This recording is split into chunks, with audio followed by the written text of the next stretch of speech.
할렐루야, 좋은 아침입니다. 오늘도 말씀을 하루 시작합니다. 슬기로운 아침 시간 역대하 32장 말씀 보겠습니다. 성경은 우리에게 여호와를 경외하는 것이 지혜와 지식의 근본이라고 말합니다. 어떻게 여호와를 경외하는 것이 세상을 살아가는데 근본될까요? 여호와를 경외하면 하나님의 시각과 하나님의 안목, 하나님의 마음을 얻기 때문에 여호와를 경외하는 것이 지혜와 지식의 근본이라고 성경은 말하는 것입니다. 다시 말해서 여호와를 경외하면 하나님께 예배하는 것이고, 여호와를 경외하면 주의 말씀을 읽는 것이고, 여호와를 경외하면 그 읽은 말씀을 묵상하는 사람 되는 것이고, 여호와를 경외하면 하나님 앞에서 엎드려 믿음으로 간구하는 기도의 영혼 되는 것이기 때문에, 한마디로 여호와를 경외할 때 하나님의 안목과 마음, 시각을 갖게 된다는 것이 성경의 이야기죠. 그러다 보니 세상을 바라볼 때 하나님의 안목과 하나님의 마음, 하나님의 시각을 갖고 세상을 바라보면 세상 속에 있는 그 이치가 밝게 보이게 되는 것입니다. 하나님을 경외하여 세상의 이치가 밝게 보이는 사람과 관계를 맺고 함께 일하면 옆에 있는 사람들도 당연히 지혜로운 사람, 지식이 풍성한 영혼 되는 것입니다. 반대로 하나님을 경외하지 않는 사람은 좁디 좁은 자신의 소견과 자신의 인생 경험과 또한 지식을 갖고 세상을 바라보며 사물을 판단하는 영혼입니다. 결국 자신의 경험으로 상황의 흐름을 알 수 없기에 무지한 판단을 하는 사람이 여호와를 경외하지 않는 사람의 모습인 것이고, 자신의 좁은 판단으로 모든 일을 그르치면서 공동체까지 해악을 끼치는 사람이 될 수밖에 없는 것이 바로 여호와를 경외하지 않는 사람인 것입니다.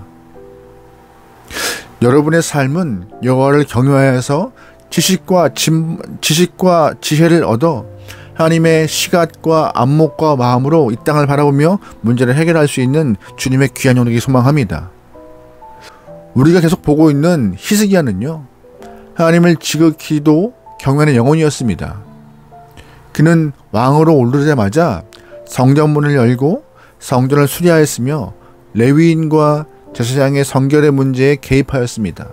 또한 남유다 땅의 많은 이들과 함께 먼저 하나님께 예배하는 모습으로 모범을 보였고, 남유다와 북이스라엘 난민들과 함께 다 모여서 하나님 앞에 유월절을 지킨 믿음의 사람이었습니다.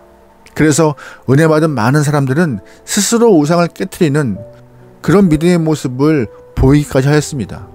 그뿐인가요? 히스기야는 먼저 하나님께 헌금과 헌물을 드리는 믿음의 본을 보여서 많은 영혼들에게 11조를 독려하게 되었고, 히스기야 말을 듣고 5개월 동안의 시간을 기다리면서 11조와 헌금을 내기 위해서 많은 사람들이 대개한 일이 발생했던 상황이 바로 남유다 안에 일어났습니다. 이제 신앙적인 모습으로 멋진 상황들을 만들어내었던 히스기야가 위기를 맞이하게 됩니다. 당시 북이스라엘을 점령하고 있던, 또한 그 북이스라엘 땅에 주둔하고 있던 아수르 군대가 이제 그들의 시선과 관심을 남유다로 옮기기 시작해요.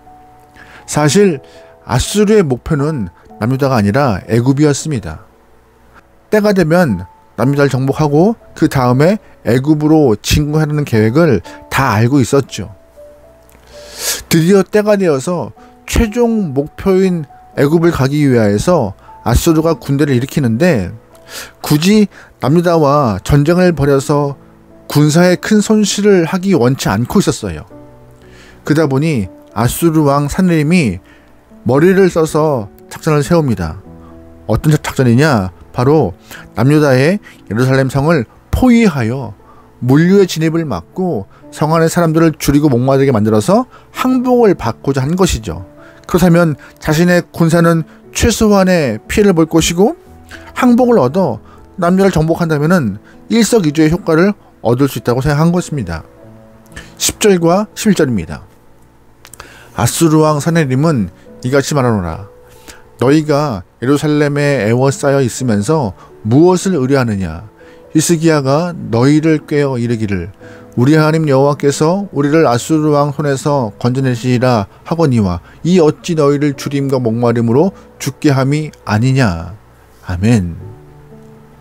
아수르의 그 작전을 몰 리가 없었던 히스기야와 남유다의 많은 신하들은 아수르가 남쪽으로 진군한다는 말을 듣고 함께 모여 지혜를 모으기 시작합니다.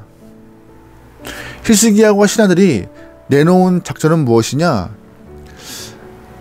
아수르 주둔군이 예루살렘 성을 포위하고 있을 때 물의 근원을 아예 없애버리자는 것이었습니다.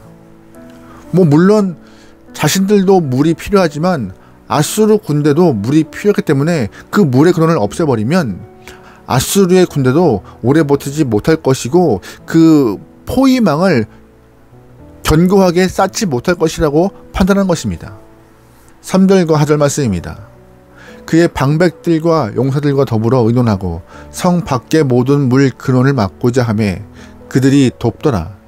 이에 백성이 많이 모여 모든 물 근원과 땅으로 흘러가는 시내를 막고 이르되 어찌 아수르 왕들이 와서 많은 물을 얻게 하리요 하고. 아멘. 사실 타국의 주둔군이 성을 에워쌌는데 물의 근원을 말려버리는 것은 전쟁사에서 많이 나오는 이야기입니다. 그런데 문제는 성 안에 있는 사람들이 마실 물이 문제인 것이죠. 다시 말해서 성 안의 사람들이 어떠한 물을 먹고 마셔야 하는가, 이 문제가 또한 숙제로 남아있는 것이에요. 그래서 히스기야와 남유다의 많은 신하들은 성 밖에 있는 기혼샘으로부터 성 안에 있는 실로암까지 지하 수로를 파서 물을 공급받기로 성 안에 물을 공급받기로 결정하고 작전을 수행합니다. 그래서 아수르 군대가 내려온다는 소식을 듣고 그때부터 열심히 지하로를 파기 시작해요. 약 533m의 긴 지하수로를 만드는 공사였는데요. 쉽지 않은 상황이었죠. 30절입니다. 이 히스기야가 또 기온샘 윗샘 물을 막아 그 아래로부터 다윗성 서쪽으로 곧게 끌어들였으니 히스기야가 그의 모든 일에 형통하였더라. 아멘. 그 긴 지하수로 공사를 성공하고 있던 것이에요. 이건 세계 전쟁사에서도 찾아볼 수 없을 만큼 아주 중요하고 획기적이고 지혜로운 상황이었습니다. 성 바깥에 있는 샘 근원으로부터 지하수를 파서 성 안까지 물을 끌어오는 것은 그 당시의 기술로는 굉장히 어려운 일이었어요. 게다가 길이가 500m가 넘는 긴 거리였기 때문에 너무나 어려운 공사였죠. 그런데 놀라운 것은 히스기야와 또한 그들의 신하들은 성 안에 있는 사람들이 물을 먹을 수 있을 만큼 지하수를 파는 데 성공했고, 반대로 성 밖에 있는 아수르 군대가 물을 얻지 못하도록 잘 마무리 공사를 했던 것입니다. 결국 하나님의 손으로 아수르 군대는 망하게 되었고, 아수르의 사나림 왕은 고국으로 돌아가서 신하들의 칼에 처참하게 죽는 일이 벌어집니다. 21절이에요. 여호와께서 한 천사를 보내어 아수르 왕의 진영에서 모든 큰 용사와 대장과 지휘관을 멸하신지라. 아수르 왕이 낯이 뜨거워 그의 고국으로 돌아갔더니 그의 시내 전에 들어갔을 때에 그의 몸에서 난 자들이 거기서 칼로 죽였더라. 아멘. 열왕기서의 기록을 보면 하루 만에 18만 5천 명의 아수르 군대들이 이유 없이 영문도 모른 채 죽어나갔다라고 말하고 있습니다. 하나님이 감사하게도 하나님이 이 모든 일의 주관자가 되어서 아수르 군대를 물리쳐 주신 것입니다. 그리고 우리가 빛나게 볼 수 있는 것은 히스기야와 남유다 신하들의 지혜였던 것이죠. 하나님 앞에 엎드려 기도하는 사람에게 하나님은 지하수로를 파라는 지혜를 주신 것이었고, 인간의 생각과 지식으로 도무지 낼 수 없는 일을 하나님 허락하신 지혜로 의견을 내어서 이를 완성해 나갔던 것입니다. 이것이 바로 하나님을 경외하는 자에게 하나님 주시는 지혜의 결과인 것입니다. 우리는 세상에 살면서 어려운 순간을 많이 경험합니다. 삶의 어려운 문제로 우리의 힘든 시간들을 경험하게 될 때가 있는데요. 그때마다 우리의 얕은 경험과 얄팍한 지식으로 해결하려고 무던히 애를 쓰지만 번번이 실패하는 것이 우리의 삶입니다. 그러나 감사하게도 하나님을 경외하는 자에게 세상이 알지 못하는 지혜를 선물로 주신다고 약속하세요.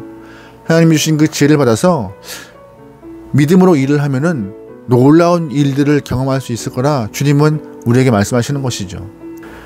부디 주님이 주신 지혜를 가지고 이 악하고 험한 세상, 또한 복잡하고 답답한 세상을 승리하고 이겨낼 수 있는 주님의 귀한 영혼에게 소망합니다. 하나님은 우리에게 아무런 무기 주지 않은 채 세상에 나가서 싸워서 승리하라 말씀하시는 분이 아닙니다. 하나님은 말씀을 통하여서 여호와를 경외하는 자 지식과 지혜를 얻을 것이라 말씀하시면서 그 지식과 지혜로 나가 싸우라 말씀하시는 것이죠. 오늘 우리의 삶을 통하여서 하나님을 신뢰하며 주님 주시는 그 말씀의 지혜와 말씀의 지식을 갖고 이 땅에서 승리하길 소망합니다. 그것이 바로 하나님 우리에게 허락하신 귀한 선물입니다. 오늘도 믿음으로 지혜로 승리합시다. 기도하시겠습니다. 하나님, 이 땅에 사는 모든 성도가 주님을 경외하여 약속하신 지혜와 지식을 얻게 허락하소서. 좁디 좁은 소견과 얄팍한 경험으로 이 땅에서 지혜를 가진 자라고 교만한 마음 없게 허락하시고 주 앞에 철저히 자복하여서 또한 주 앞에 순종하고 주님께 겸손히 엎드려 하늘의 지혜를 경험하여 그 지혜로 승리하시도록 우리의 발걸음을 인도하여 주시옵소서. 주님께 겸손하기 원합니다. 그래서 주님의 인도하심을 순종으로 따르기 원하오니 오늘 하루도 순종의 모습으로 하늘의 지혜로 하늘의 지식을 갖고 이 땅에서 주님의 열매를 많이 맺는 모든 영혼 되기 원하오니 축복하여 주시옵소서. 오늘 하루를 맡기오며 예수님의 이름으로 기도합니다. 아멘.